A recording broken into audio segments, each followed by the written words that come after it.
Padre nuestro que estás en los cielos, santificado sea tu nombre, Señor. Estamos ahora hablando de ti, conociéndote más, Padre Santo, y te pedimos que nos bendiga a cada uno de nosotros, aquellos que están en su trabajo, aquellos que vienen de camino, Señor, aquellos que no se pueden conectar, Padre Santo, aquellos que tienen ansias de aprender, Señor, que tú les puedas instar a que puedan ellos también estudiar, Señor. Ayuda a la profesora. Ayuda a nosotros, Señor, poder entender más tu palabra. Ábrenos el entendimiento, Señor, oh Padre. Usted es sabio, Señor, y sé muy bien, oh Padre, que cada uno, Señor, recibe lo que le corresponde, Padre. Oh Padre Santo, es lindo conocerte, es lindo saber más de ti, oh Padre, y muchas cosas que no sabemos, Señor, podemos aprender, oh Padre eterno, cada día más. Señor, gracias por un nuevo día, Padre, gracias porque podemos hoy aprender más de ti, Señor, y te pedimos, Señor, que nos bendigas, oh Padre, y sobre todo aquellos que están enfermos, Señor. Gracias, Padre amado, y todos te los pedimos en el nombre de Jesucristo. Amén. Amén, amén, amén. Bienvenidos todos. Bueno, Chile dice que también ya está casi llegando y luego entonces de ello enciende camarita. Hoy tenemos un tema muy apasionante, sí, siempre es apasionante acercarnos a la palabra, ¿verdad? Acercarnos no sé si ahí Jessy está levantando la manito.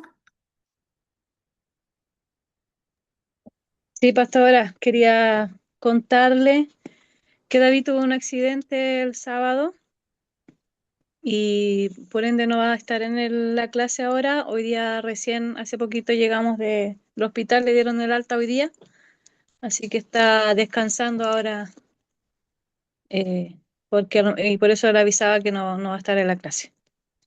Ok. Pero está bien, ¿no? Ya le dieron de alta, está... Sí, está mejor. Tiene que tener harto reposo nomás, está delicadito el cuerpecito, se golpeó la cabeza muy fuerte, entonces eh, ahí tiene que cuidarse. Bueno, le dan mis saludos. Gracias. Sí, bueno, entonces es un hecho que al final creo que vamos a estar haciendo una oración al Señor, ¿ya? Esta noche vamos a hablar de este tema, y más que un tema, vamos a hablar del Señor y de algo que, por supuesto, si entendemos que Jesús, quien vino a la tierra, ¿verdad? Es Dios, es Hijo de Dios. Claro, Él es soberano, Él tiene autoridad. Ya, esta es una faceta de nuestro Dios, no es la única, ¿sí? ¿Y por qué digo que no es la única? Porque a veces, claro, cuando solamente nos enfocamos en esta faceta, puede parecernos un Dios un poco misterioso, lejano, ¿sí? Por lo tanto, esta faceta se complementa con el amor, con su compasión, con su misericordia, ¿ya? Y precisamente, ¿sí? Es lo que también vamos a ver en el Evangelio de Marcos esta noche. Vamos a hablar de la autoridad de Jesús y de los milagros como señales del reino. Por lo tanto, usted se da cuenta que hay dos conceptos súper importantes que vamos a trabajar. Uno es el de la autoridad de nuestro Señor y el segundo es cómo esa autoridad es la despliega en los milagros, ya una serie de milagros, hay sanidades, hay liberaciones, ¿sí? Sanidades de todo tipo, no solamente físicas, ¿sí? Y estas realmente vienen a ser señales del reino, del establecimiento del gobierno de Dios en la vida de las personas. Ya eso es lo que vamos a mirar esta noche. Allí tenemos el capítulo uno que también a alusión a él le hacíamos la semana pasada. Usted sabe, ¿cierto?, que en este capítulo uno encontramos al Señor en ese versículo 27 cuando uno va leyendo el texto, ¿sí? Lo encontramos precisamente después del episodio de la elección de los primeros discípulos, que fue lo que estuvimos hablando la semana pasada, ¿ya? ¿Se acuerdan que estuvimos hablando del discipulado? Que precisamente antes del Señor iniciar su ministerio, llevar a cabo su misión, lo que hace es entonces escoger a estos hombres, ¿verdad?, que le van a acompañar, a quienes él va a formar. Por lo tanto, cuando el Señor comienza a revelar su poder, su autoridad, Por supuesto que tiene allí a muchos testigos y testigos privilegiados de estos son los 12, ¿ya? Y concretamente en esta primera fase son estos primeros discípulos. Si usted se fija en ese capítulo 1 de Marcos, luego de la invitación a los primeros discípulos, a partir del versículo 21 se habla de un episodio que es supremamente importante, muy importante, porque de alguna manera es eh, uno de los primeros milagros que el Señor, ¿verdad?, nos, nos deja, ¿cierto?, allí graficado. De hecho, fíjese que incluso en la tentación, ¿cierto? Uno ve ya el despliegue de algo sobrenatural en Jesús, que es el Espíritu Santo. Entonces, ¿quién por favor puede leer Marcos capítulo 1, versículo 27? Que es un poco la opinión de la gente, ya después de que el Señor expulsa a este espíritu maligno de esta persona. ¿Leo? Adelante. ¿Leo? Sí, está bien, está bien. Dice, y todos se asombraron de tal manera que discutían entre sí diciendo, ¿qué es esto? ¿Qué nueva doctrina es esta? Que con autoridad manda aún a los espíritus inmundos y le obedecen. Perfecto. Entonces, fíjense que después de que el Señor escoge a los primeros discípulos, ya tenemos el relato de el primer milagro, la primera manifestación de autoridad y de poder. Y yo quisiera preguntarles, porque tiene mucho que ver con la forma en que los seres humanos respondemos a intervenciones de Dios, ¿sí? Mira que el Señor lo que hace allí en esa sinagoga, dice por ejemplo el versículo 23, el Señor estaba en esa sinagoga, dice, de pronto un hombre en la sinagoga que estaba poseído por un espíritu maligno gritó, por qué te entrometes con nosotros, Jesús de Nazaret? ¿Has venido a destruirnos? Y más aún, cierto, dice, yo sé quién eres, el Santo de Dios. Pero Jesús lo reprendió y le dijo, cállate. De hecho, le ordenó, ahí hay una orden, sal de este hombre. En ese mismo momento, el espíritu maligno soltó un alarido, le causó convulsiones al hombre y luego salió de él. ¿Ya? Entonces, mire que es el primer registro del milagro. Pregunta, ¿cómo reacciona la gente frente a esto que estaban viendo ellos? Se asombraron. Se asombraron, excelente, muy bien. ¿Qué más? Además del asombro inicial.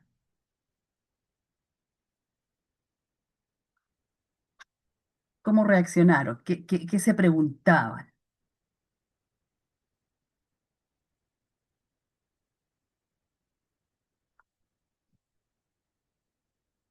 No sé si Jessie está hablando, pero tienes el micrófono muteado, preciosa. Ah, sí. Bueno, que se preguntaban qué es esto, quizás un poco pensando en nombre de quién o con qué autoridad lo hacen, decía, y se Ujú, preguntaban si acaso era una nueva doctrina, una nueva religión, yo creo que eso estaban preguntando. sí. Entonces, mira que la reacción de la gente frente a una intervención de Dios ante una necesidad humana, porque obviamente esta persona estaba con una necesidad, la de ser libre, mira que es uno, la de asombro. Dos, en ese asombro, obviamente, inquietudes, preguntas, dudas, ya qué clase de enseñanza nueva es esta. Ya, y de hecho, incluso, mira, habla de emoción. Se preguntaban con emoción. Tiene tanta autoridad, hasta los espíritus malignos obedecen sus órdenes. Pregunto, ¿cuántos de nosotros en nuestra vida cristiana hemos visto que alguna persona ha sido libre de algún espíritu?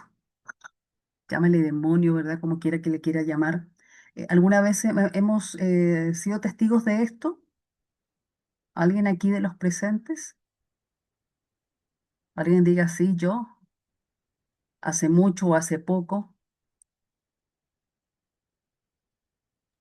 Cuando yo era pequeña, en mi iglesia hacían como muchas liberaciones de repente uno mira para atrás y dice, no sé si habrá sido verdad o no, si era show, porque había muchas cosas extrañas, como, bueno, pasaba gente poseída y se ponían como todos a orar y todo el tema. Eh, pero había gente también que hacía operaciones, gente que, oh, creo que vi muchas cosas medias extrañas que, bueno, hoy día no las veo, pero sí, para mí eran sorprendentes. Perfecto. O sea, mira lo que dice es, vi liberaciones, pero también vi cosas extrañas, ¿ya? Vi cosas que ya no veo. Te pregunto, ¿ya no lo ves? ¿No ves liberaciones? ¿Cuándo fue la última liberación que viste? Yo creo que tendría como 10 años, o sea, hace por lo menos 20, 30 años, Mira, wow, 20 o 30 años. tremendo, tremendo. Bueno, vamos a seguir hablando de esto, ¿ya? ¿Alguien más que haya visto alguna liberación?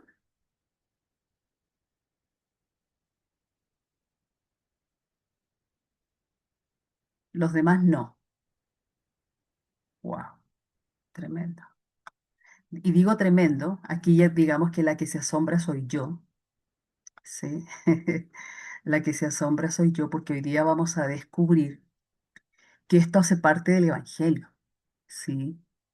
Esto no es algo accesorio, no es algo complementario, es parte del paquete, ¿ya? Recuerde que el Señor, el Evangelio de Marcos nos habla del Evangelio de Jesucristo. O sea, lo que Él nos va a describir en todo este libro, en todo este Evangelio, son las buenas nuevas, son las buenas noticias. La pregunta es, ¿para quiénes son esas buenas noticias? Aquí tenemos una persona a quien realmente la vida le cambió. La vida le cambió. Ya imagínate luego de ser una persona poseída, una persona atormentada, ¿sí? Porque el texto lo dice, estaba poseída por un espíritu maligno, ¿sí? Mira que ese espíritu luego salió de él, es decir, fue libre, fue libre. Y aquí yo me permito ir al Evangelio de Lucas, podemos ir al Evangelio de Lucas. Mira que Lucas nos va a presentar un episodio precisamente en una sinagoga, es otra sinagoga, eh, y quisiera que por favor alguien pudiera leer Evangelio de Lucas, capítulo 4, mira, a partir del versículo 18, el 18 y el 19. Lucas 4, 18, 19. ¿Quién por favor lo puede leer? ¿Yo?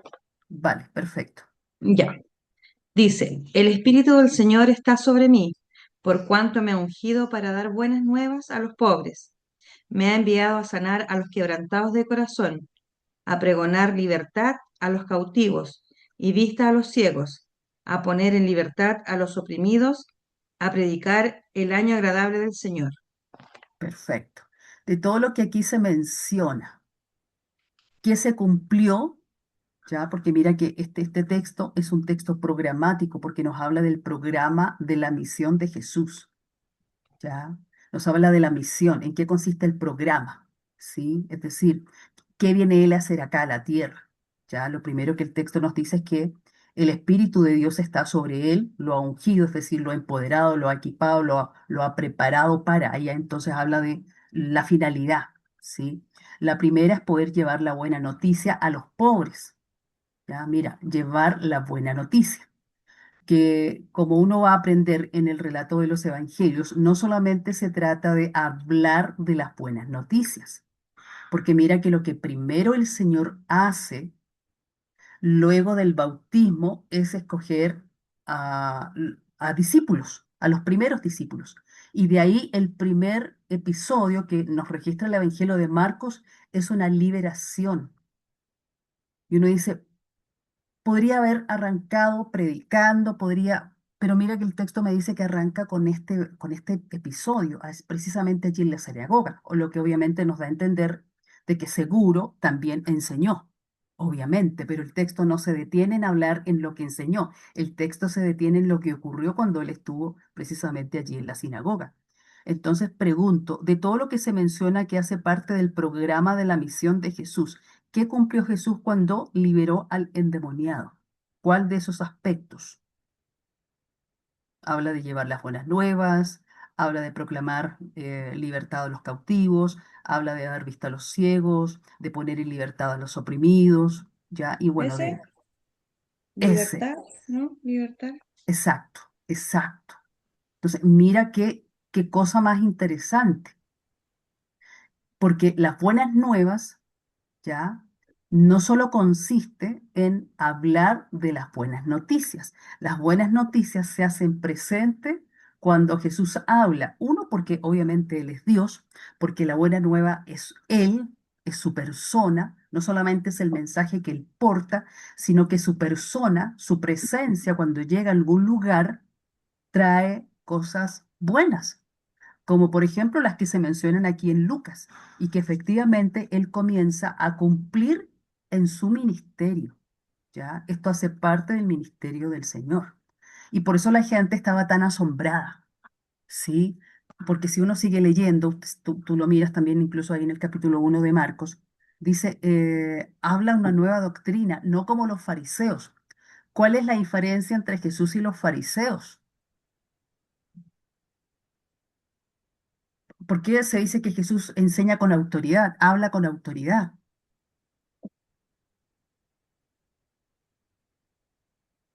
¿En qué va la autoridad? En que lo ha practicado, Perfecto. ¿Y en qué se demostró en este episodio esa autoridad? que él ya había liberado antes. Perfecto. Mira, Los demonios lo decían. exactamente, que los demonios le obedecían. Ahí se ve la Claro, autoridad. Ahí se ve la autoridad. Mira que la palabra autoridad es un término muy importante que lo vamos a ver reiteradamente. Está en Mateo 28 también. Toda autoridad me ha sido dada en el cielo y en la tierra. ¿Sí? Mira que en base a esa autoridad es que se nos dice que hagamos discípulos. Es decir, que hacer discípulos no solamente se trata de enseñar. Cualquiera puede enseñar. Los fariseos enseñaban, pero Jesús enseñaba con autoridad. ¿Por qué? Porque la enseñanza de él, la predicación de él, no se quedaba solo en palabras, había una autoridad. El término griego para autoridad es exousia, mira, que va más allá de fuerza bruta, ¿ya? Tiene concretamente que ver con derecho legítimo, absoluto y soberano para ejercer dominio, para gobernar, ¿sí? Eso es algo muy interesante porque no podemos llevar adelante la misión si no ejercemos esta autoridad. Mira que cuando Él envía a los discípulos, lo hace en esta autoridad. Por eso los discípulos también son llamados, y en su momento el Señor, como lo veíamos la semana pasada en el capítulo 3 dice que los llama apóstoles, porque la palabra apóstoles concretamente significa enviados. O sea, ellos fueron enviados en esa autoridad de Jesús, ¿sí? Para llevar adelante la misión. Obviamente que esta autoridad aquí la está detentando, la está demostrando Dios mismo en la persona de Jesús, hecho carne, hecho hombre. Hoy en día nosotros también tenemos esa autoridad, ¿ya? Es decir, si uno piensa que simplemente le está haciendo un favor a Dios al creer en Él o al predicar, realmente todavía no ha entendido de qué se trata esto. No es nuestra misión, no es nuestro ministerio, no es nuestra iglesia. Es la iglesia de Él, es la misión de Él. Realmente la iglesia lo que ha de hacer es continuar con la misión de Jesús, con el ministerio de Jesús. ¿Ya? Por ese motivo, por ejemplo, cuando Pablo habla a los Efesios, o el autor de los Efesios, cuando habla de los ministerios, esos ministerios realmente es el ministerio de Jesús. ¿Ya? Jesús es maestro, Jesús es apóstol, Jesús es evangelista, Jesús es maestro, ¿ya? No sé si me hago entender. O sea, fueron todos los oficios que Jesús ejerció aquí en la tierra, porque él fue el enviado del Padre. En ese sentido, ¿verdad? Él es apóstol porque fue enviado del Padre al mundo con una misión, con una asignación.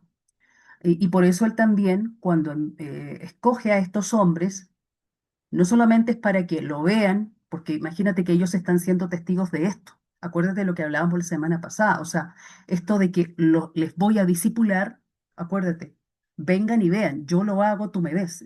O sea, el Señor aquí está mostrándoles cómo se establece el reino, cómo se manifiesta el reino. Ellos obviamente en este momento todavía no están en condiciones de replicar ello. No, seguramente incluso estarían igualmente de asombrados que las demás personas, ¿sí? De hecho, en reiteradas oportunidades, así como acá la gente se pregunta qué clase de enseñanza nueva es esta o quién es este, los propios discípulos varias veces aquí en el Evangelio de Marcos se van a hacer la misma pregunta. Y seguramente es una pregunta que si uno estudia el Evangelio de Marcos, nosotros también nos vamos a hacer, ¿ya?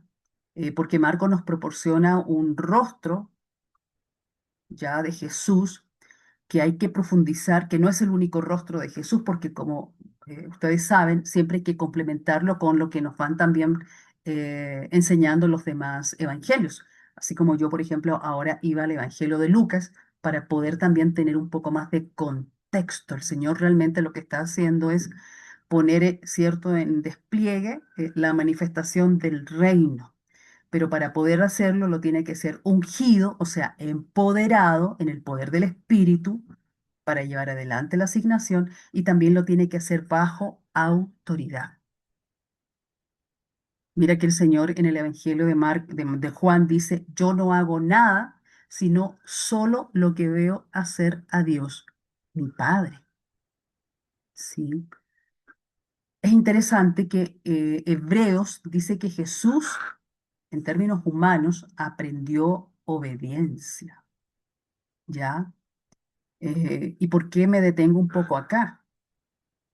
Porque Él muchas veces le vamos a ver nosotros actuando como ese Dios en cuerpo humano, es decir, desplegando los atributos divinos.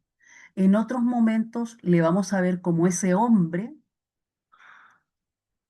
que, lleno del Espíritu Santo, comienza a darle forma y a modelarnos y a mostrarnos el diseño original.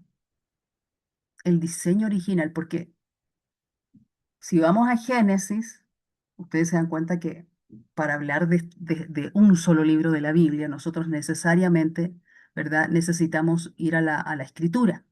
Mira que si si fuéramos nosotros a Génesis, la Biblia dice que fuimos hechos a imagen de Dios, ¿verdad? Génesis 1:26.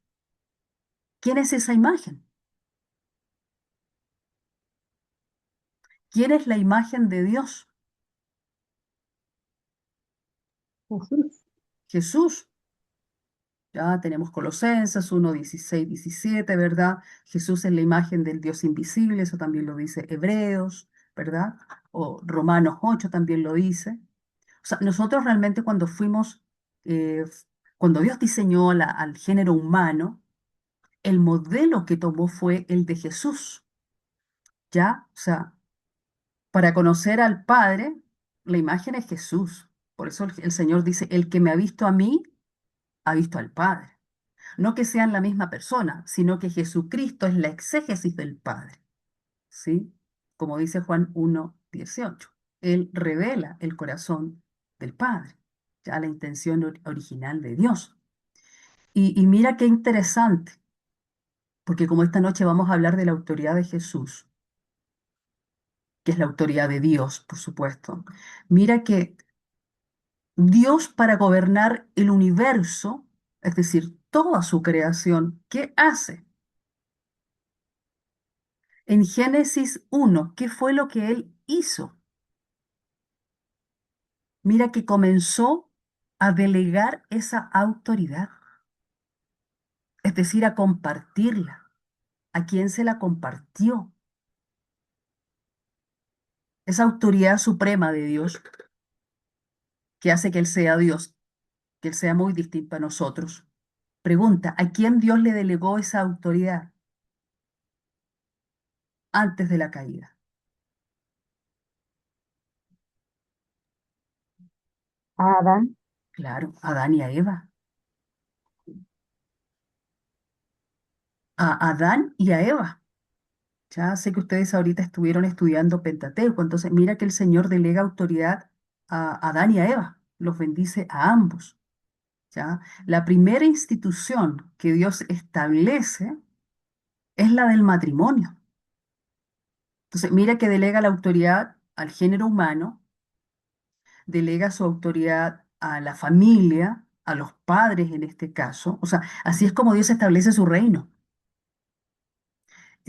dotando al hombre también de autoridad para que ejerza esa autoridad en su representación. Por eso el hombre fue hecho a imagen. Recuerda que el concepto de imagen, sobre todo en el mundo antiguo, en las culturas antiguas, una imagen, una estatua que se colocaba en cualquier lugar, ¿ya? Representaba la autoridad de ese rey en ese territorio. El hombre, siendo imagen de Dios en la tierra, fue creado para representar la autoridad de Dios, para ejercer autoridad en representación de Dios. Obviamente para que, y es muy claro, ¿no? No estamos con Génesis, pero para que se manifieste el reino y el gobierno de Dios. Lamentablemente, mira, el ser humano no cumplió una condición que era muy básica. Tú para representar a Dios, tú tienes que estar bajo autoridad, bajo la autoridad de Dios. En el caso de los primeros capítulos de Génesis, ¿dónde se ve esa autoridad? En la palabra que Dios le entrega a Adán. Puedes comer de todo menos de a esto. Tienes que cultivar, tienes que fructificar, tienes que multiplicar, tienes que reproducirte, ¿sí? Ahí están los mandatos de desarrollo, ¿verdad? Los mandatos sociales, etcétera. Tienes que hacer todo eso en mi representación. Y el ser humano, mira que no sé, la palabra obedecer, apokú en griego, es estar bajo una palabra. O sea, someterte a una palabra. Literalmente, la palabra obedecer en griego significa estar bajo una palabra, o sea, someterte a una palabra que en este caso Dios te da. Y Adán y Eva no se sometieron a esa palabra. Realmente lo que hicieron fue ponerle oído a la voz no de Dios, sino más bien a la voz de la serpiente. Y de entrada, por lo tanto, mira, el hombre automáticamente y voluntariamente dejó de estar bajo la autoridad de Dios y por voluntad propia, aunque no lo sabía, sí quedó bajo la autoridad, ¿cierto?, del príncipe de este mundo. Eso es muy importante tenerlo claro, porque recuerda que el Señor, luego de ser bautizado, fue llevado por el Espíritu al desierto para ser tentado por el diablo. O sea, cuando yo estoy haciendo este cruce entre Antiguo y Nuevo Testamento y hablando de autoridad y hablando de cómo el enemigo metió la cola, o sea, estoy tratando de que podamos comprender de que la misión del Señor es muy clara, es muy clara, ¿sí? Primeramente, Él siendo el prototipo de la imagen de Dios para la humanidad, viene a cumplir el diseño original. Eso es muy clave comprenderlo. Por ese motivo, tú vas a descubrir, por ejemplo, ya que no es ocasión de Marcos, ya, pero si lo miráramos en Mateo, que no lo vamos a mirar por tema de tiempo, pero en Mateo recuerda que se habla de tres tentaciones, ¿sí? En Lucas también se habla de las famosas tres tentaciones. Entonces, mira el escenario de tentación. El escenario de Cristo siendo tentado en el desierto evoca, uno, por supuesto, las tentaciones de la nación de Israel en el desierto. Los 40 días, los 40 años, o sea, te das cuenta de los ecos, pero también evoca la tentación de Adán y Eva en el huerto del Edén. Y ahí es donde están los tremendos opuestos, porque en el Edén Adán y Eva tenían todo, lo tenían todo. O sea, no tenían hambre, podían comer de todo. Mira que Dios creó un desierto, perdón, un paraíso eh, paradisíaco. O sea, eso habla de la intención de Dios y de que cuando nos creó para que nosotros fuésemos personas plenas, pero en Él, ¿sí? Entonces, qué interesante que hablando de las tentaciones, que acá no se entra en el detalle, porque Marcos no es detallista.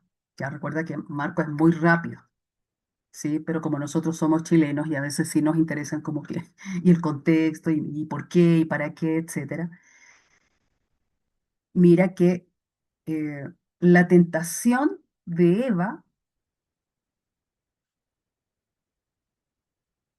realmente se consumó cuando comió del fruto prohibido, que era atractivo a la vista, etcétera, etcétera, etcétera.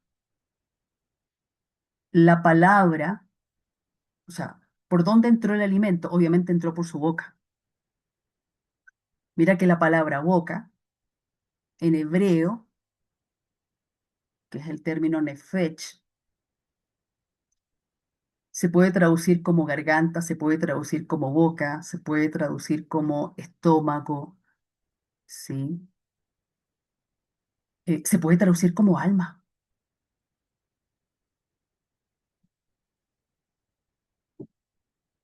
Y mira que el alma, porque cuando Dios sopló su espíritu en el hombre se volvió un nefesh, un alma viviente, ¿sí? Y el alma habla de nuestra condición de seres necesitados. Dios nos creó con necesidades, que están ahí, no son malas, ¿sí? El punto es cómo las suplimos, cómo las satisfacemos. Las satisfacemos en Dios, en lo que Dios nos ofrece, o las satisfacemos en esa relación de pacto con Dios, o las satisfacemos de una manera equívoca. Y concretamente lo que ocurrió obviamente en el huerto del Edén es que Eva satisfizo esa, esa inquietud que Dios colocó, ¿verdad? Esto de querer saber ya de una manera equívoca, ya querer ser Dios, ¿verdad? Tener esa sabiduría, ese conocimiento, etcétera. Mira que cuando el diablo viene a tentar a Jesús, Lucas, primera tentación, ¿qué le pide? Que convierta las piedras en pan. Y eso automáticamente nos retrae a la primera tentación. ¿Y por qué estoy tocando este tema? Usted puede decir, ¿y esto qué tiene que ver con la autoridad? Absolutamente todo, porque la autoridad no es gratuita. La autoridad se ejerce cuando uno está bajo autoridad. Las piedras, bíblicamente hablando, ¿qué representan? Representan testimonios. Usted siempre va a encontrar que en los momentos más solemnes, más poderosos, Dios pide que, por ejemplo, coloquen piedras, las piedras del testimonio. ¿Sí? Por ejemplo, cuando cruzan el Jordán, ahí están las piedras que son testimonio. O en el caso, por ejemplo, de las tablas de la ley, son testimonio del pacto. ¿Sí? Entonces, mira que las piedras hablan de testimonio. O sea, ¿y qué tipo de testimonio? Eh, Generalmente las obras de Dios, lo que Dios ha hecho. Las piedras también, ¿qué representan? Las piedras representan pacto. Por eso generalmente tú vas a encontrar que en tablas de piedra está la verdad de Dios, están los mandamientos de Dios. Por eso tú siempre vas a ver que cada vez que se hacían sacrificios, por ejemplo, ¿cómo se sella el pacto en Sinaí? Con sacrificios. Y los sacrificios antiguamente siempre tenían que tener un montículo de piedras. Entonces, cuando el diablo le pide a Jesús que convierta las piedras en pan, en otras palabras, le está pidiendo que rompa su relación de pacto con el Padre, que rechace, acuérdate que el Padre, mira, si las piedras son testimonios, si las piedras en esos testimonios nos hablan de las verdades de Dios, de lo que Dios afirma, de lo que Dios testimonia, que fue lo que Dios testimonió cuando Jesús fue bautizado. Este es mi Hijo amado. Entonces mira que una de las primeras cosas que Dios hace con Jesús públicamente es afirmar su identidad. Y al hacerlo, por supuesto que también afirma su misión. No estamos estudiando el Evangelio de Lucas, pero el Evangelio de Lucas, que es muy teológico, cuando tú lo estudias te das cuenta de que esto tiene un carácter paradigmático. O sea, ¿qué significa que sea paradigmático? Que es un modelo a seguir, que es un modelo a seguir. Por lo tanto, lo que le ocurre a Jesús es lo que le debe de suceder a todos aquellos que nacen de nuevo. Porque como Él es el modelo de la nueva humanidad, de la nueva creación, Él es el segundo Adán. El primero la embarró, se tiró la imagen, la dañó, la corrompió, ¿sí? Pero Pablo nos dice que nosotros somos hechura suya, fuimos creados en Cristo Jesús, ¿ya? Somos hechura. Y el concepto es poema, obra de arte, obra maestra. ¿Y de qué manera? Ese poema realmente Cristo lo va construyendo en su vida terrenal. Él va dándole forma a esta nueva humanidad, de la que va a hablar, por ejemplo, el apóstol Pablo. La nueva creación, la nueva humanidad, ¿sí? Diferente a la primera. La primera está, claro, fue creada a imagen de Dios, pero está corrompida, ¿sí? Entonces, realmente esta autoridad de Jesús, uno la va a ver en dos frentes. Una, porque Él es Dios, pero dos, porque Él voluntariamente, como hombre, porque mira que cuando Él vence el pecado no lo vence como Dios. No, no, no. Él lo vence como un hombre lleno del Espíritu Santo. Entonces ahí nos muestra un camino nuevo, un camino que se abre. ¿Me ponen cuidado? Ya. Bueno, tantos años en Colombia, mucho modismo colombiano. Pero mira entonces que cuando el Señor, ¿sí? En el bautismo recibe esa palabra de afirmación, tú eres mi hijo amado, en ti tengo complacencia. Esas palabras son las que precisamente cuestiona, rechaza Satanás cuando fue a tentar a Jesús. Si tú eres hijo de Dios, di que estas piedras se conviertan en pan. O sea, mira cómo Satanás siempre trabaja para que nosotros desechemos, discúlpame que lo plantee en estos términos, las piedras que Dios nos tira, o sea, esas afirmaciones, esas verdades. ¿Sí? O sea, de esa manera, realmente el Señor está construyendo en esa humanidad, en esa divinidad Él tiene autoridad por defecto, pero en esa humanidad Él comienza a construir una autoridad moral, una autoridad espiritual. ¿Sí? Entonces, son esas dos autoridades las que nosotros vamos a comenzar a ver acá. ¿Sí? Una, la divina, donde obviamente a través de esa autoridad divina, Él despliega un poder que solo le pertenece a Dios, y otro, por supuesto, su autoridad ya que es a nivel moral, a nivel de su carácter, de su forma de relacionarse, ¿sí? Que le va a dar una autoridad moral y, por supuesto, también espiritual a todo lo que Él hace. Y en ese sentido, mira que los milagros no son espectáculos.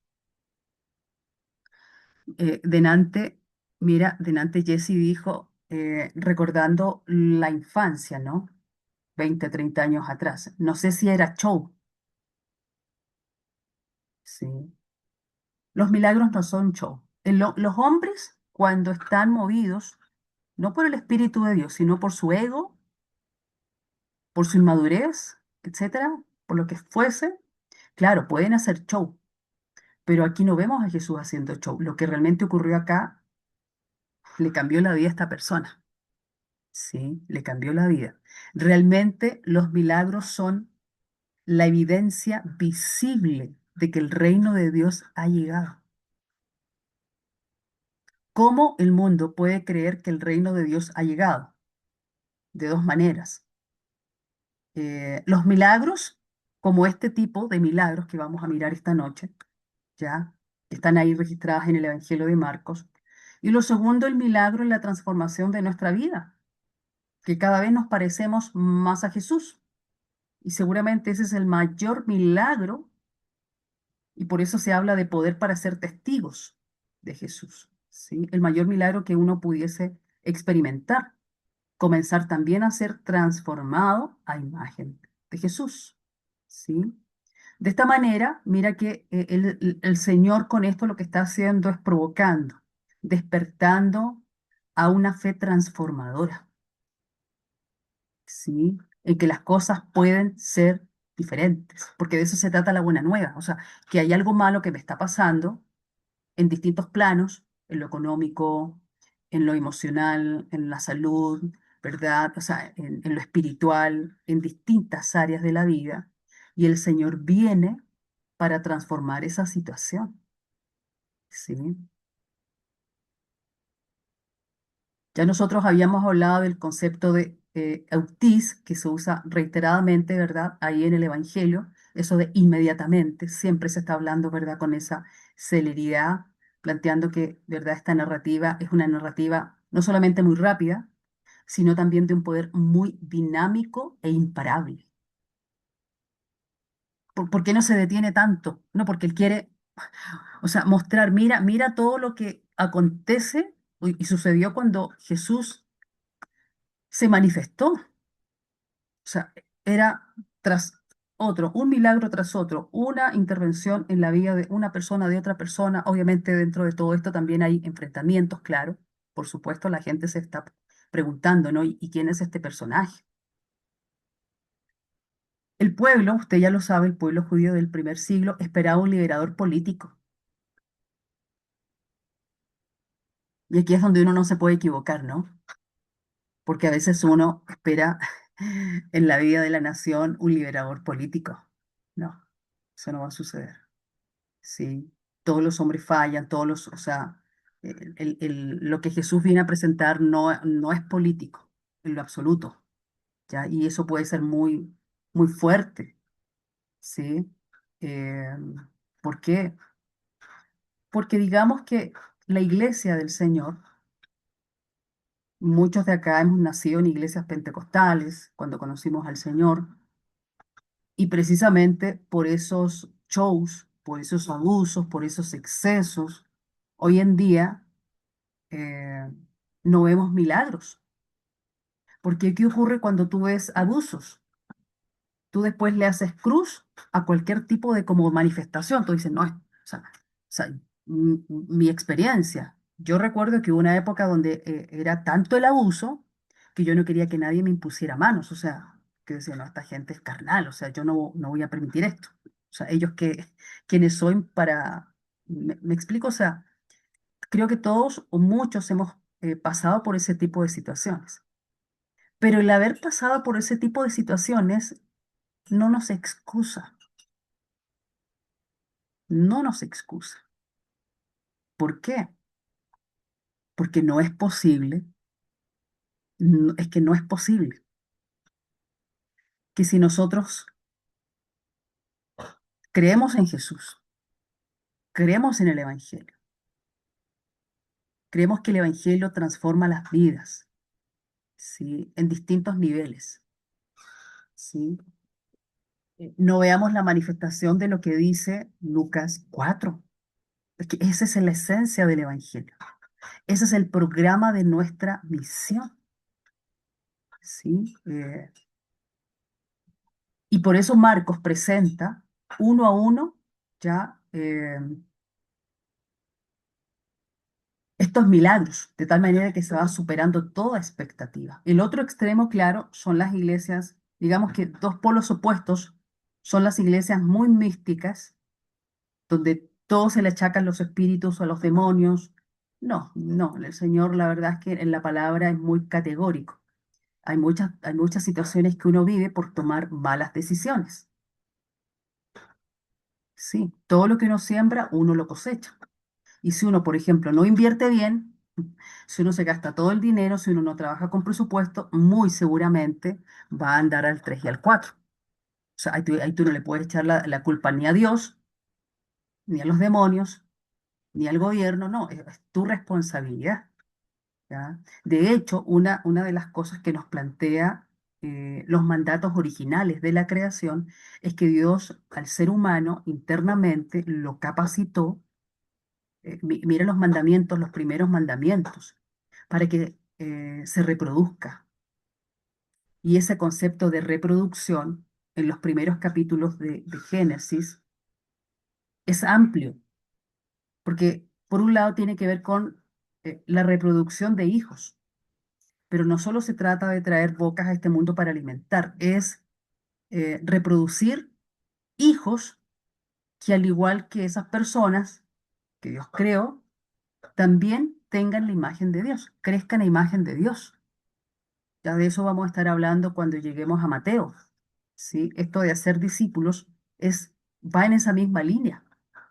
Multiplicar los discípulos es multiplicar las personas que se parecen a Jesús, que nacieron espiritualmente de nuevo y comienzan a crecer espiritualmente y desde allí ese crecimiento espiritual afecta su crecimiento moral, afecta su crecimiento emocional, afecta su crecimiento racional, afecta su crecimiento en cuanto a la toma de decisiones.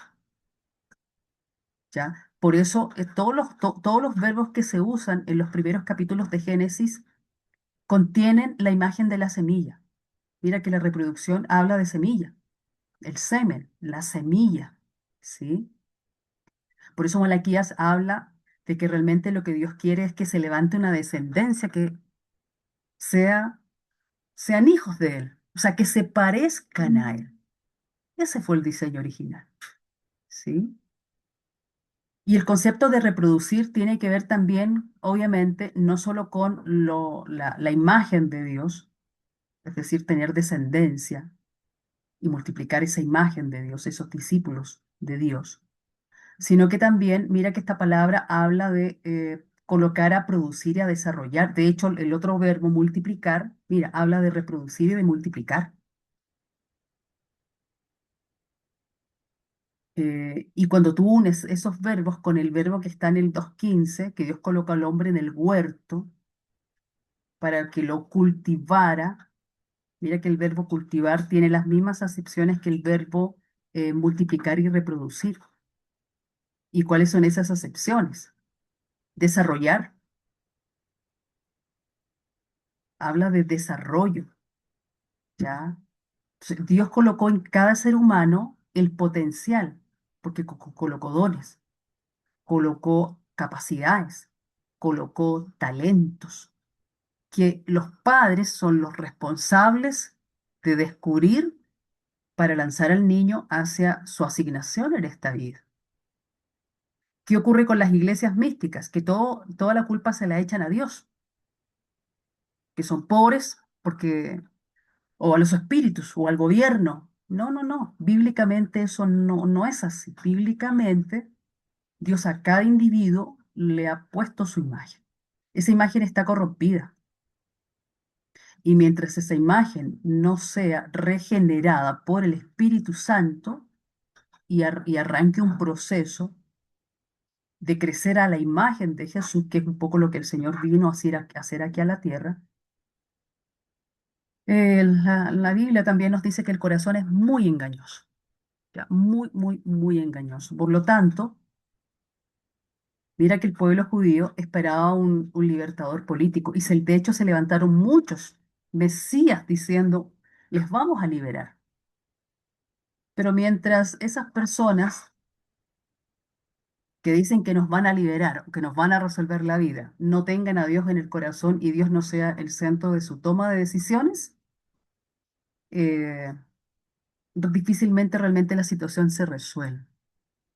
¿Sí? Realmente las expectativas que el Señor plantea tienen que ver con otro tipo de liberación. Ya, todos los problemas que el ser humano tiene,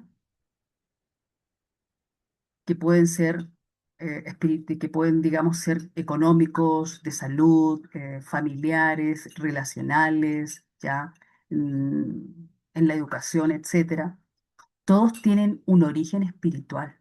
Y por eso el Señor viene a traer en esta primera venida un mensaje que apunta a ese tipo de liberación. ¿Cuál es el conflicto? Ustedes, me imagino que algunos ya lo conocen, lo han escuchado hablar, ya. Los teólogos le llaman al conflicto que vamos a mencionar aquí el ya, pero todavía no. Porque algunos se preguntan, y sobre todo en esa época, si Jesús viene ya, ¿por qué no nos libera del yugo romano? Sí, o sea, si Él viene a establecer el reino, ¿por qué no resuelve los problemas de hambre? O sea, no sé si me hago entender. O sea, uno dice, y sobre todo en esa época, si Él vino a establecer su reino, y de hecho fue lo que el Señor precisamente también ya había dicho, ¿sí? En el versículo 15 dice, por fin ha llegado el tiempo prometido por Dios, el reino de Dios está cerca. Bueno, si el reino de Dios ya está, ¿cierto? En la persona de Jesús, ¿por qué Él no resolvió los problemas a los judíos? Porque en la primera venida, ¿sí? El Señor viene a resolver el origen de los problemas que tenemos los seres humanos.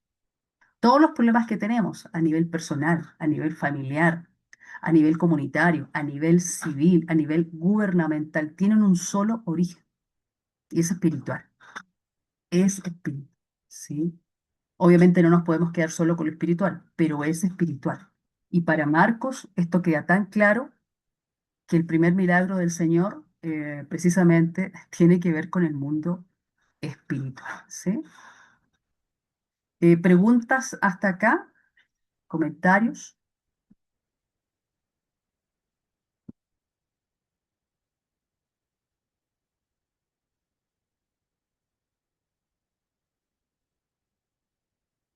Mira que entonces, Jessy, ¿vas a preguntar algo? No, iba a comentar un poco hablando de que me acordé de algunas cosas, esto de la liberación de los demonios y todo, y creo que en ese entonces había mucha ignorancia y llegué a muchos de los casos porque había muchas liberaciones y que muchos endemoniados y yo me preguntaba por qué ahora no los veo y que finalmente hoy día hay cosas que se entienden por esquizofrenia. Hace un tiempo, no hace nada mucho, bueno, un par de años atrás, vimos a una niña que le dio una crisis nerviosa y se pusieron a ungirla y lo que hicieron fue sobresaltar aún más su crisis nerviosa y ella, se le tiraron encima a ungirla y ella quería soltarse porque estaban como casi atacándola y bueno, mi esposo se dio cuenta de eso, le dijo salgan de encima y la tomó ella, la llevó a un lado y logró que se calmara en cierta forma, pero finalmente lo que ella le había dado era como una crisis nerviosa, más que un demonio que que se haya apoderado de ella. Entonces, finalmente, por eso yo le decía, no sé si era o no era, porque hoy día entiendo que antes había muchas enfermedades que no estaban tan resueltos por los médicos. Como te hablo de la esquizofrenia, y llegaba gente a lo mejor un poco loca, y claro, se le atribuían casi todo a los demonios. Cualquier cosa que puede, hoy día ya vemos que hay muchas crisis de ansiedad, crisis de diferentes tipos que están en cierta forma diagnosticadas. Y yo obviamente sí creo que uno tiene la autoridad para orar por ellos, y que Dios pueda hacer una obra en ellos, pero muchas veces son problemas médicos y problemas físicos, más que endemoniados. Sí, también existe, ¿ya? Recordemos que, y aquí esto es súper clave, mira, y lo vemos acá nosotros en pantalla. eh, Más que un espectáculo, estos milagros, y concretamente este que se va a repetir varias veces en el Evangelio, ¿sí? Apuntan, uno, a que se ha cumplido el tiempo, como ya lo leímos ahí en Marcos 1:15, ¿cierto? Es una presencia real, o sea, el Señor ejerciendo autoridad sobre, ¿sí?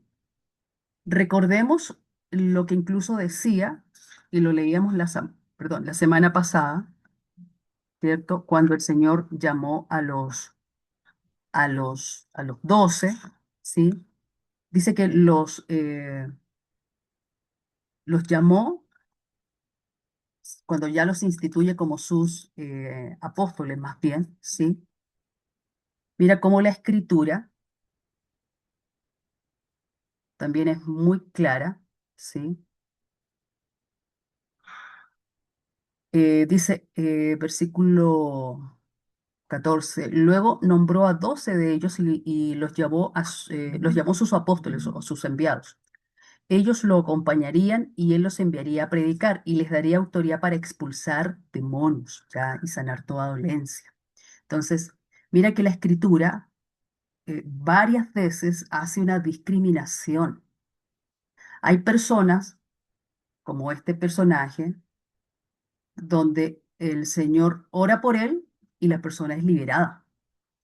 Hay otros momentos donde el Señor ora por la persona, o más bien la libera, porque le dice al demonio, sal fuera, y la escritura no dice que la persona es libre, la escritura dice que la persona es sana, ¿sí? O sea, la escritura discrimina, ¿sí? Hay enfermedades que son biológicas o neurobiológicas, eso es parte de nuestra condición caída, ¿verdad? La enfermedad es parte de la condición humana caída. Y ese es un hecho. Hay muchas enfermedades mentales. Ese también es un hecho. O sea, eso es innegable, eso es así. Pero de allí a desconocer lo que la escritura también enseña, y es que hay enfermedades que son de origen espiritual. ¿Sí? Aquí es donde uno se confronta. ¿Se acuerda lo que nosotros hablábamos la primera clase? Donde eh, la crítica y las críticas nos ayudan a desmenuzar el texto. Pero como por lo general muchas de estas personas lo que tienen es una cosmovisión agnóstica o humanista o antropocéntrica o muy racionalista, o sea, que siempre parten de la duda, ¿sí? Eh, esa duda, ¿qué te genera? La duda propia que tiene el ser humano, pero cuando tú te acercas al texto, a interrogar el texto, desde un enfoque racionalista puramente y no y no digo que con esto no hay que serlo racionalista, porque si ustedes se dan cuenta que estamos haciendo un análisis del contexto, algunas palabras griegas, o sea, sí estamos haciendo un estudio, ¿correcto? Pero uno entiende de que la escritura, la Biblia, ¿sí? Nos narra la palabra de Dios, en este caso el Evangelio y realidades que son reales, ¿sí? Mira que estos milagros, que no solamente son liberaciones, hay, hay muchas sanidades, hay bastantes sanidades. Hay milagros como multiplicaciones, ya la multiplicación, acá se narran en el Evangelio de Marcos dos multiplicaciones, no una, dos multiplicaciones. ¿Ya? Se narran episodios donde el Señor, por ejemplo, multiplica el pan, camina sobre las aguas, bueno, etcétera. Varios milagros que fungen como señales, que hablan de la presencia real, o sea, que hablan de su autoridad sobre, en este caso, sobre el mundo espiritual. ¿Sí? Y el mundo espiritual, mi querida Jessie, es real. Es decir, eso no depende ni de las buenas ni de las malas experiencias que uno tenga. Eso es, y ustedes ven allí, mira, bueno, validan por supuesto la identidad divina del Señor, llaman también a una respuesta de parte del ser humano. Y si ustedes me permiten,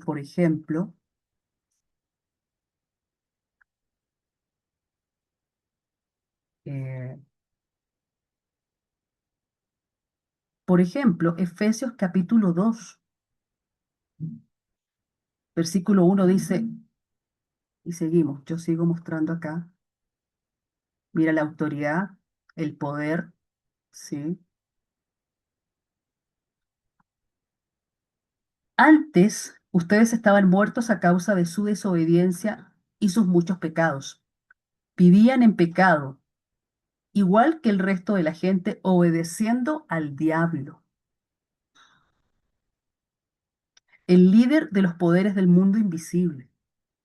Mira que la palabra que el texto usa en el griego original es arché, y la palabra arché es la que se usa, de ahí viene, por ejemplo, la palabra arquitecto, ¿sí? El arché es literalmente el arquitecto, el artífice, el origen. ¿Y qué nos enseña la palabra de Dios? ¿Sí? Que hay un príncipe del mundo invisible. O sea, hay un arquitecto. Y cuando habla de mundo, allí usa la palabra eón, por lo tanto no habla del mundo físico, sino que habla del sistema de vida que rige este mundo. Lo que la escritura nos enseña es que el sistema de vida, los valores, la forma en que en este mundo se vive, fue originado, tiene un arquitecto y ese arquitecto no es Dios, porque ahí también es donde a veces viene el conflicto. Si Dios creó el mundo, ¿por qué en el mundo hay tanta maldad? Porque el sistema que rige este mundo no es Dios. O sea, el sistema que rige este mundo no tiene su origen en Dios. La Biblia te lo dice claramente aquí, Efesios 2:1. El líder de los poderes del mundo. ¿Quién es el espíritu que actúa en el corazón de los que se niegan a obedecer a Dios? Todos vivíamos así en el pasado, siguiendo los deseos de nuestras pasiones y la inclinación de nuestra naturaleza pecaminosa. Por nuestra propia naturaleza éramos objetos del enojo de Dios, igual que todos los demás. ¿Sí? Entonces, mira qué fuerte lo que la Escritura nos enseña allí. Por otro lado, Segunda de Corintios, capítulo 3, versículo, capítulo 4, perdón, versículo 3. Si la buena noticia, mira que está hablando del Evangelio, se dan cuenta que está hablando del Evangelio, si la buena noticia que predicamos está escondida detrás de un velo, solo está oculta de la gente que se pierde. Satanás, quien es el Dios de este mundo, ha cegado la mente de los que no creen. Son incapaces de ver la gloria, la gloriosa luz de la buena noticia. No entienden que este mensaje acerca de la gloria de Cristo es de la gloria de Cristo, quien es la imagen exacta de Dios. O sea, estoy mencionando solamente un par de textos, pero hay bastante evidencia que habla de no solamente un mundo invisible, sino que incluso, como lo vamos a ver más adelante, de jerarquías. ¿Ya? No quiero que nos quedemos detenidos en el tema de lo espiritual porque no es lo único. Mira que el Señor habla de autoridad sobre la naturaleza. Me voy a regresar luego a ese punto. Pero volviendo al tema de lo espiritual, como para cerrarlo, ¿sí? La autoridad sobre lo espiritual. Ya mencionábamos, ¿verdad?, el episodio de la sinagoga, pero también tenemos, por ejemplo, el episodio del endemoniado Gadareno, que no es el único episodio de liberación, ¿ya? En Marcos. Pero, por ejemplo, si miramos este episodio ya del el Gadareno, ¿de qué nos vamos a dar cuenta? Mira que el Señor bueno, estaba en esta región, ¿sí? Esta región está ahí como para que nos ubiquemos en el mapa. Gadara estaba en Decápolis, ¿sí? Estaba en Decápolis. Ahí usted lo puede ubicar, ¿sí? Y mira qué cosas ocurren acá. Mira que acá se produce incluso un diálogo entre, entre el Señor, ¿sí? Y el endemoniado, ¿sí? Entre el Señor y el endemoniado. Y es bastante categórico lo que se comenta acá, ¿no? Estamos ahí en el capítulo 5. no se los había mencionado, pero bueno, ahí estamos en el capítulo 5, se habla de este hombre poseído, ¿verdad? La misma dinámica que vamos también después a estar hablando porque siempre se habla de que guarde silencio, ¿sí? Que guarde silencio. Luego, por ejemplo, dice versículo 8, dice, ellos le decían en el 7, te suplico que no me tortures, pues Jesús ya le había dicho al espíritu, sal de este hombre, espíritu maligno. Entonces Jesús le preguntó, ¿cómo te llamas? Y él le contestó, me llamo Legión. Estoy leyendo el versículo 9 del capítulo 5 de Marcos. Me llamo Legión, porque somos muchos los que estamos dentro de este hombre. Entonces mira que el concepto de legión, ahí tú lo puedes ver en pantalla, ¿ya? Y de hecho hay algunas imágenes que representaban distintos tipos de legiones, ¿ya? Porque el concepto de legión es un concepto romano, ¿sí? Aplicado al ejército romano, ¿sí? Que hablaba precisamente de ese contingente militar, unidad militar, mira, compuesta de entre 5 a 6 mil soldados, o sea, imagínate, además de toda la caballería y toda la tropa de auxiliares. Y concretamente, mira que esto te habla de estructura de mando, como lo que también te va a plantear Efesios, ¿no? Principados, potestades, autoridades, gobernadores de las tinieblas.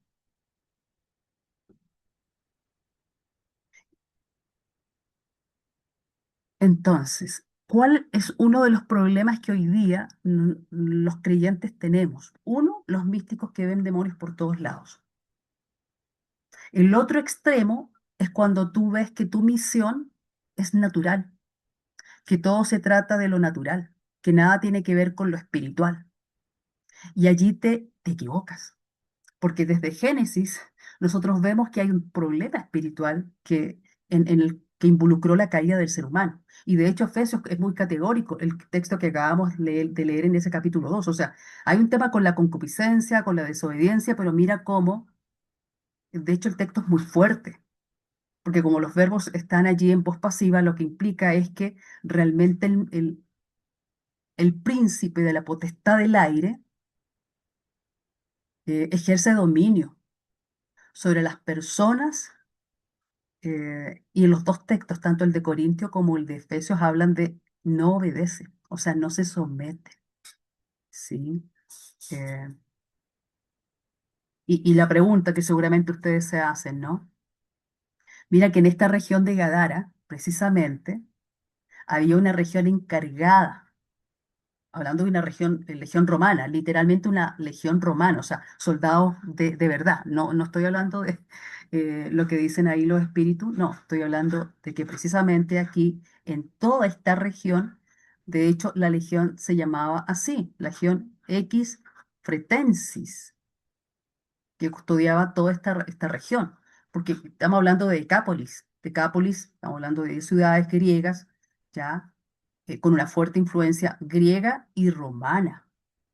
No es como el territorio judío o no es como el territorio de Galilea. Acá hay una fuerte influencia y de contingente romano.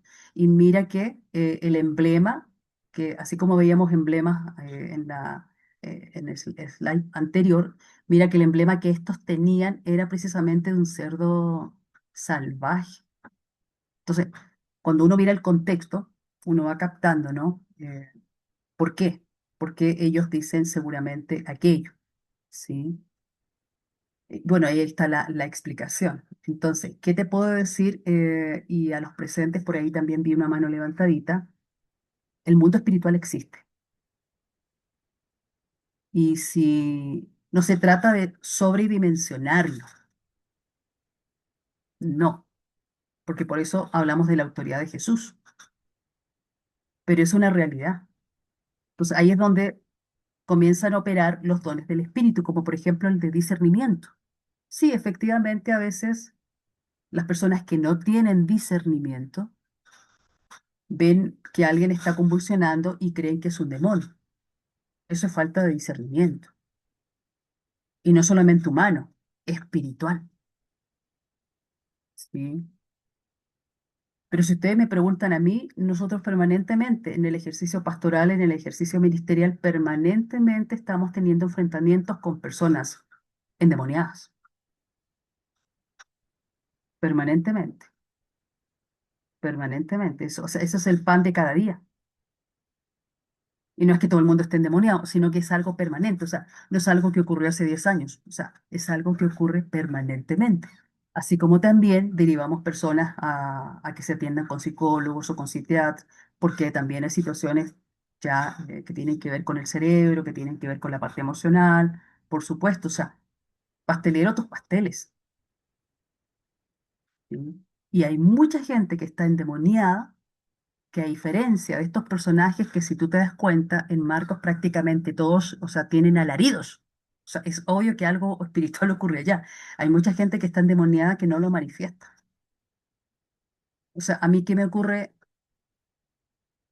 Que alguien me dice, por ejemplo, pastora, mira, ora por mí. Recuerdo un muchacho que, me acuerdo que terminé de predicar, me bajé y había un muchacho, un joven, eh, me dice, pastora, quiero que ores por mí, por favor. Y claro, yo me pongo a orar. Y claro, cuando se empieza a manifestar esa cosa, uff, no, tremendo. Entonces ahí es donde tú debes ejercer discernimiento. Por ese motivo, mira que no lo digo yo, lo dice la escritura. Por ese motivo, a la gente no le resplandece el evangelio. O sea, por ese motivo uno dice, trato pero no puedo. Porque una cosa es estar poseído, aquí la Biblia habla de posesión, otra cosa es estar influenciado. Y muchas veces nosotros sí somos influenciados. ¿Sí? Por eso necesitamos llenar nuestra mente de la verdad de la palabra de Dios. Porque la palabra es lámpara a nuestro camino, o sea, nos ilumina cuando no sabemos, o sea, cuando estamos a oscuras. Sí, yo, como yo ya les planteé, yo también he tenido, tuve en mi juventud muy malas experiencias y hubo una época donde fui súper escéptica. Pero doy gracias a Dios porque resplandeció en mí la verdad del Evangelio. Y cuando resplandece la verdad del Evangelio, tú puedes hacer una obra pastoral mucho más efectiva.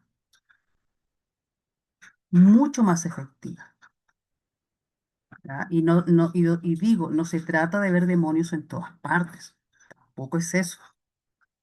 Pero como también la Escritura lo dice, no ignoramos las maquinaciones del enemigo.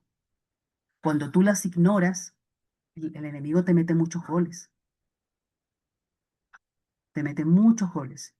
Y luego nos preguntamos por qué no somos tan efectivos, por qué es una carga, por qué es un agobio, por qué resulta tan difícil. Claro, porque hay poderes espirituales ya allí para que la gente no le resplandezca la luz del Evangelio de Cristo. Ya, no veamos, y bueno, se nos ha ido, mire que la clase, pero no veamos el poder sobrenatural que hay en nuestro Dios, un poder que está a disposición para nosotros hoy día. Mira que el Señor tiene poder para, mira qué tremendo esto, sobre la naturaleza, sobre la naturaleza, ¿sí? El Señor tiene poder sobre la naturaleza y eso es muy poderoso. ¿Sabes por qué? Porque yo he visto, yo no les voy a hablar de lo que he visto en las redes, yo he visto gente que ora y que para de llover.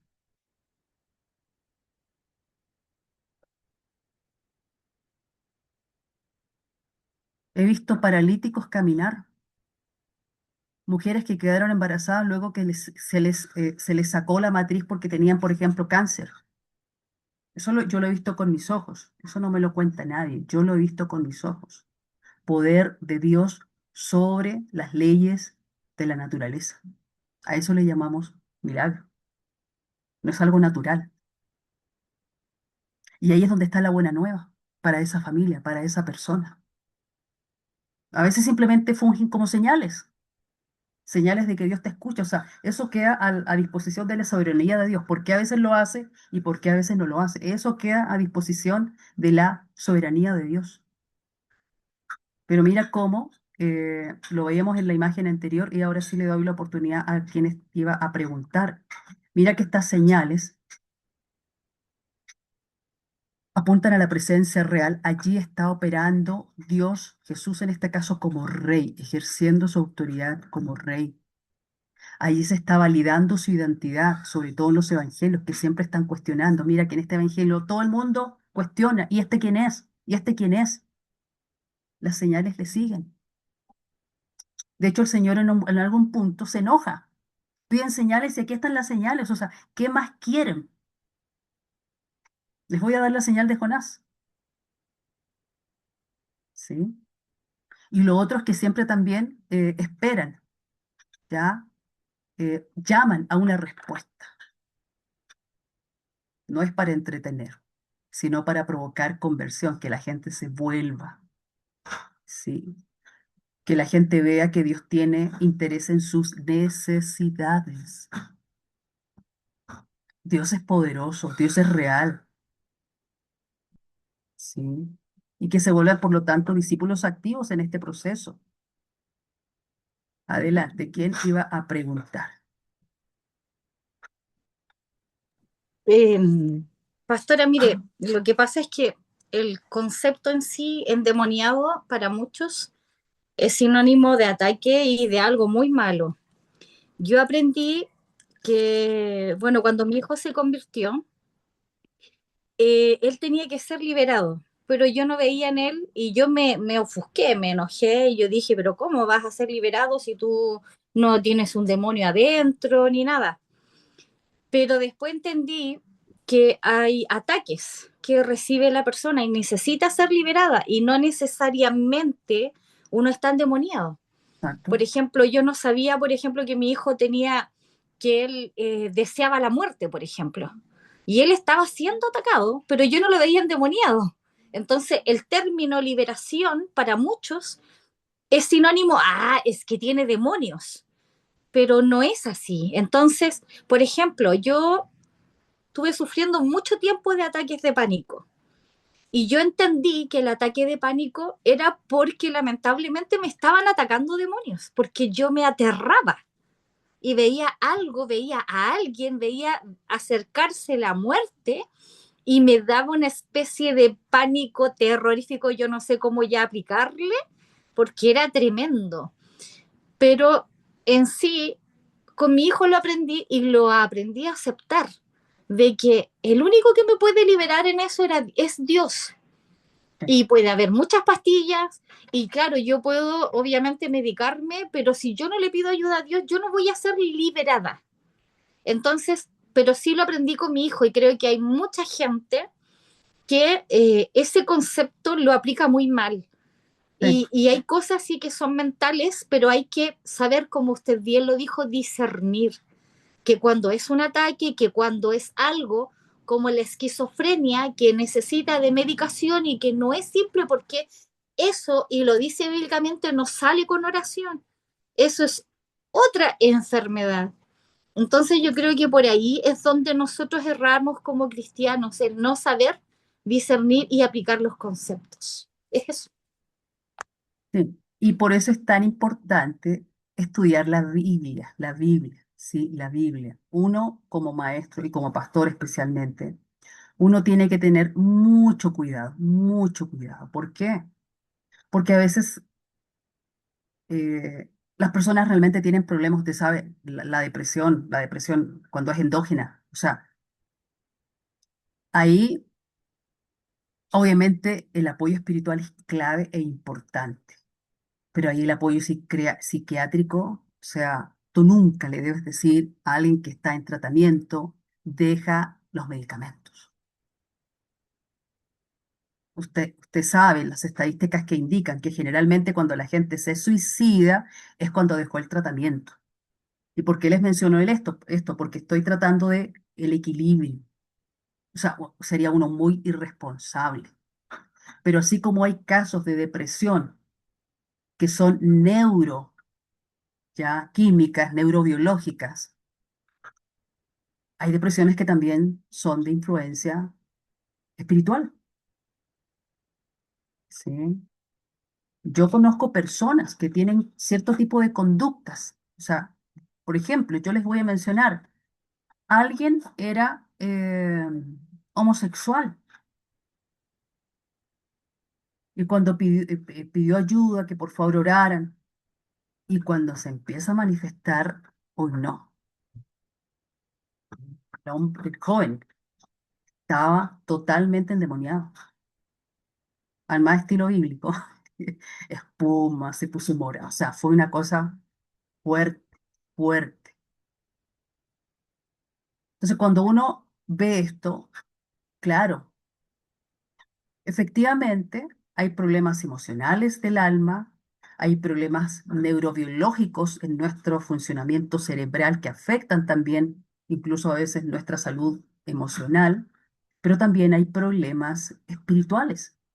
De hecho, generalmente cuando uno tiene abusos sexuales, por ejemplo, si eso no se resuelve a nivel emocional, eso puede ser una puerta, porque recuerda que los espíritus trabajan con la mentira,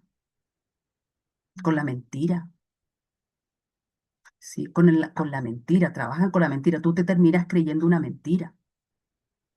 Y cuando tú te terminas creyendo una mentira, sin querer queriendo, como ocurrió con Eva, ¿no? Que se acuerda que Eva le creyó a la voz de la serpiente, le das derecho legal sobre tu vida.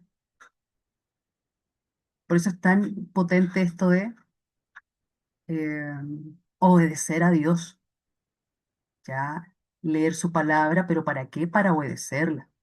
Mira qué interesante, ya vamos, bueno, se nos fue la hora, voy a terminar, pero para no dejar esto aquí a medias.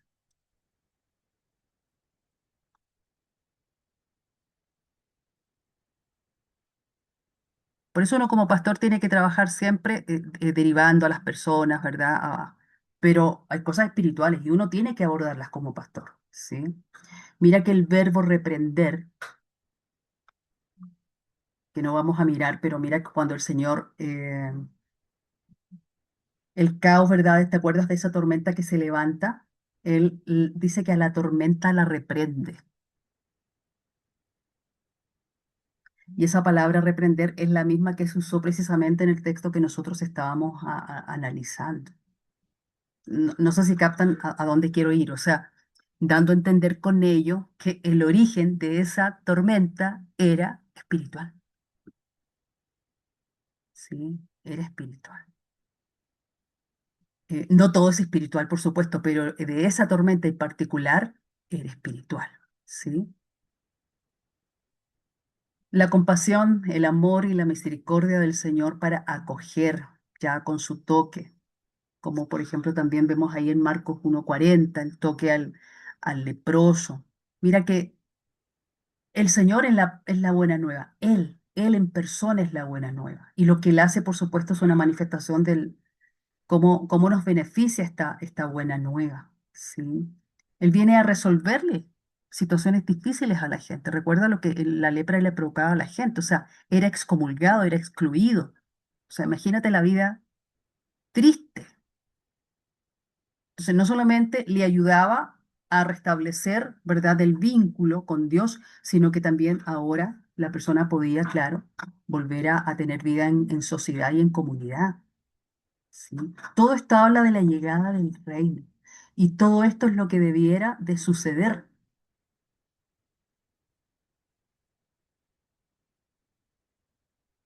Y como para reflexión, ya para reflexión, para que nos quedemos pensando esta semana, frente a esto que hemos hablado, ¿no? Esta noche de estos milagros, de estas señales. ¿Cuál es nuestra reacción? ¿Asombro? Generalmente esta es la respuesta más frecuente, aunque no es el destino final, o sea, es como la reacción inicial, que puede derivar, sí, en una fe genuina, sí. Miedo, ellos ante la tormenta, ¿no? Tuvieron miedo. Que ese miedo no se transforme, por ahí no voy, no me voy a involucrar, ¿ya? Fe o incomprensión. Mira que en medio de la tormenta, el Señor estaba descansando.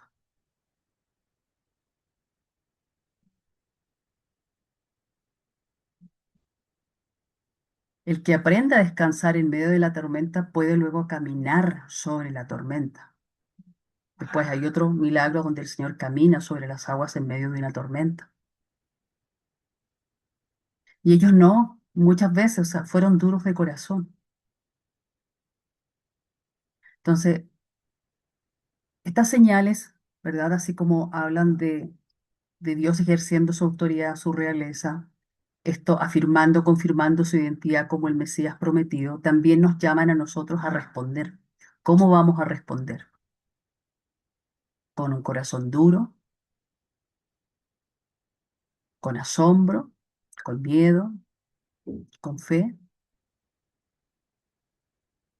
Ya la respuesta es personal para cada uno. Sí. Eh, ¿Algún comentario final antes de poder orar? Para orar también por las peticiones.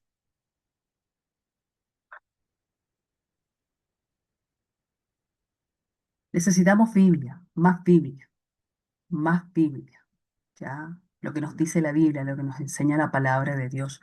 Porque el corazón del hombre es muy engañoso, el corazón del hombre cuando no está enfocado en Dios, eh, rechaza lo de Dios, cuestiona lo de Dios. Sí. Chile necesita mucho del Señor. Está bien, han habido tantos abusos que nos alejamos de ese evangelio místico.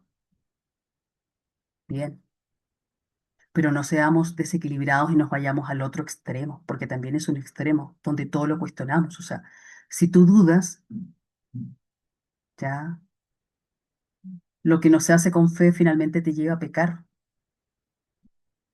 Estoy parafraseando lo de Pablo a Corintios, ¿no? Lo que no proviene de fe es pecado. Claro, porque te lleva a no ir hasta donde Dios quiere llevarte. La gente necesita de Dios y Dios es mucho más que palabras. Es mucho más que un abrazo. Es mucho más que reunirnos. No, Dios es real. Dios sigue actuando. Dios sigue sanando. Dios sigue levantando a personas, o sea, cumpliendo lo que dice Lucas. Él lo sigue haciendo. Que yo no lo vea, que usted no lo vea, yo lo veo todas las semanas. La iglesia tiene registrado, mire, registrado con evidencia, o sea, con evidencia médica, eh, más de 80.000 casos de sanidades de todo tipo de enfermedades, de todo tipo de enfermedades, todo con evidencia médica, más de 80.000 casos. Se dejó de documentar porque ya era demasiado, pero ahí están todas las evidencias médicas. Eso sigue ocurriendo y sigue ocurriendo también en Chile. Sigue ocurriendo porque Dios no hace excepción de personas. ¿Qué pide Él? Que le creamos. Pero ¿cómo creerán si nadie les predica? O sea, hay que ir a la palabra. El Evangelio es súper sencillo. Nosotros lo hemos hecho complicado y lo hemos llenado de muchas teorías humanas. El Evangelio es muy sencillo, muy sencillo. Vamos a orar, ¿les parece?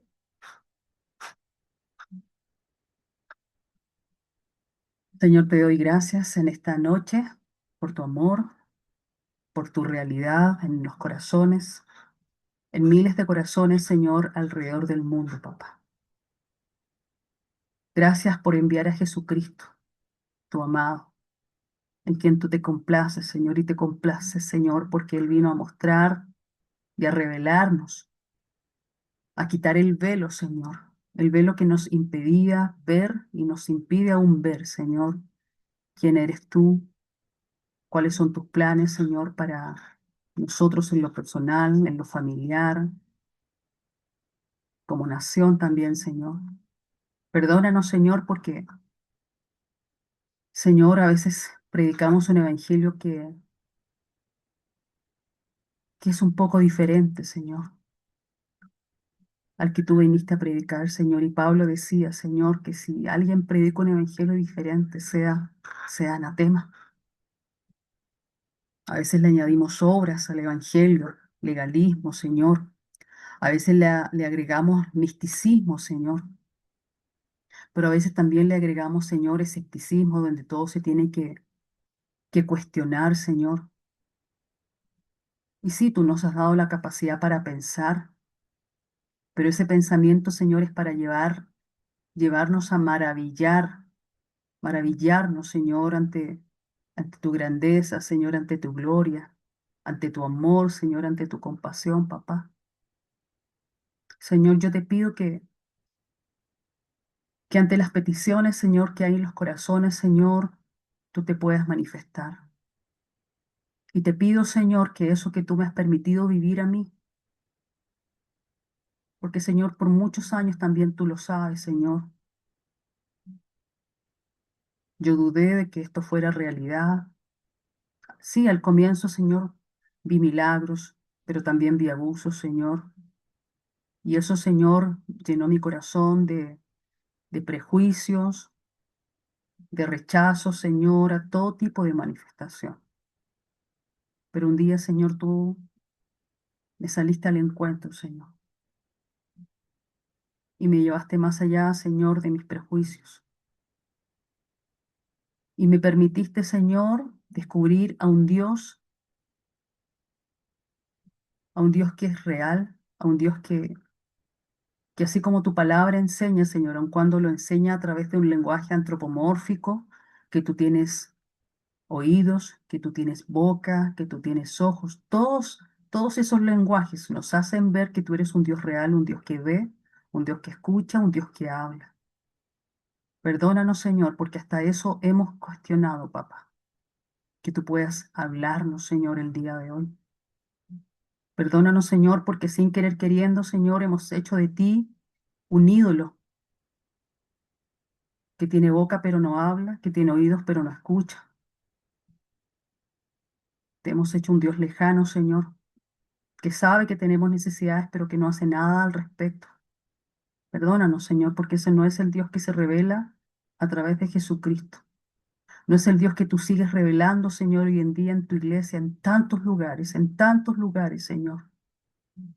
Señor, que mis hermanos puedan acercarse a la Escritura, puedan seguir estudiando el Evangelio de Marcos, Señor, y descubrir en él tu gran amor, tu gran compasión.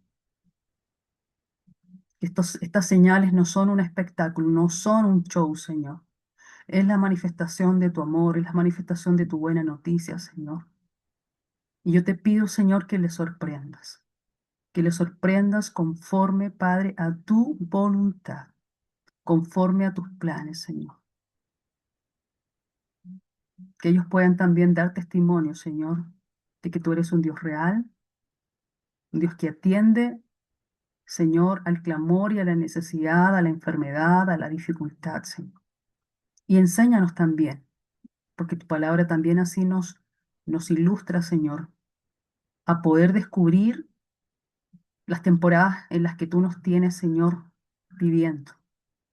Porque a veces, Señor, tú no intervienes, no porque haya falta de fe, sino porque estamos en un proceso de tu corazón para trabajar, Señor, en nuestro ser interior a fin de que Cristo sea formado en nosotros, Señor. Permítenos descubrir en esa situación que estamos viviendo, en ese imposible para nosotros, si la respuesta se ha tardado, Señor, ¿cuál ha sido el proceso, Señor, que tú quieres provocar en mi papá, en cada uno de nosotros? Te lo pedimos en el nombre de Cristo Jesús. Amén y amén. Que el Señor les bendiga, que tengan una excelente semana y el desafío es lean la palabra Y cuando la lean, pídale al Señor que ilumine sus corazones, para que sepan, como dice el apóstol Pablo, la esperanza a que Él nos ha llamado. Y pueden descubrir el poder sobrenatural que opera en Cristo, que le resucitó de los muertos y también opera en nosotros. No solo para responder nuestras necesidades, sino que para que al igual que Jesús podamos llevar las buenas nuevas a otros, no solamente con palabras. El Evangelio no solamente es palabra, es poder de Dios para salvación a todo aquel que cree. Que el Señor les bendiga. Un abrazo. Buenas noches. Bendiciones. Chao, Buenas muchas noches. gracias. Bendiciones. Buenas Bendiciones. noches, Bendiciones a bendiciones. todos.